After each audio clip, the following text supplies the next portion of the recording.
She's had 12 starts for 9 wins and was voted New Zealand's champion 3-year-old of this season.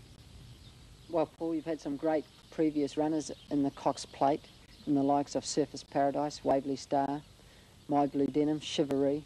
How does this horse compare to those horses? Well, it's always very difficult when you're lining one horse up against the other. Our 4 main Cox Plate contenders have been, of course, Surface Paradise, Waverley Star, Chivalry and Horlicks. Her 3-year-old form is equal or superior to any of those horses at the same stage of their career. It's up to her now to go and improve like they did and compete in the best company. But as far as the 3-year-old form goes, she's right up to them. Will she have a run before the Cox Plate in Australia?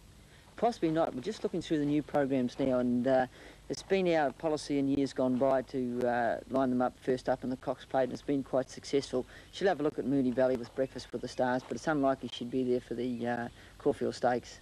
The punters in Australia would like to know, does she handle wet conditions or is she best on fast tracks? No, I think in best company she likes good ground. She has won on soft tracks here in New Zealand, but the time she's been beaten have all been on very rain-affected going, and to compete at her very best, she wants firm footing. Will she race forward or get back in the fields in Australia? She get a long way back in the Cox Plate. She gets a long way back in the races here in New Zealand, and I think a track like Moonee Valley and the way they run the Cox Plate would really suit her style of racing. You'd be hoping they run the same type of race as Surface Paradise 2 years ago when he won for you. Well, I don't care how they run it, but if the results are the same, that's what we're looking at. But she'll get well back, and she'll sort of be coming into it around about the 600. What about her campaign after the Cox Plate? Where will that go?